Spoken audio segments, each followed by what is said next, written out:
गई baby I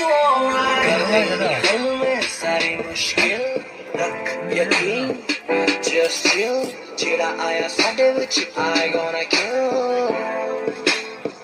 easy डरना take your ID your passport credit card passcode zipper your slipper your fridge ते लग्या sticker your glossy lipper मेरे लिए some liquor करना कोई फिकर just do it everything quicker ਹੁਣ अपने तू प्यो दे कमरे नू ला दे कुंडी नाले मेरे लिए पैक कर थोड़ी रोटी ते पिंडी अज रब ने सुख नाल सारा कम बनाता है तेरे माँ प्या नू भी टाइम सिर सो आता है तेरे डॉगी नू मैं नशे वाला बिस्कुट पाता है एक्साइटेड मैं एडा एक्साइटेड मैं एडा एक्साइटेड मैं एडा हनीमून पैकेज बुक कर आता है एक्साइटेड मैं एडा हनीमून पैकेज बुक कर आता है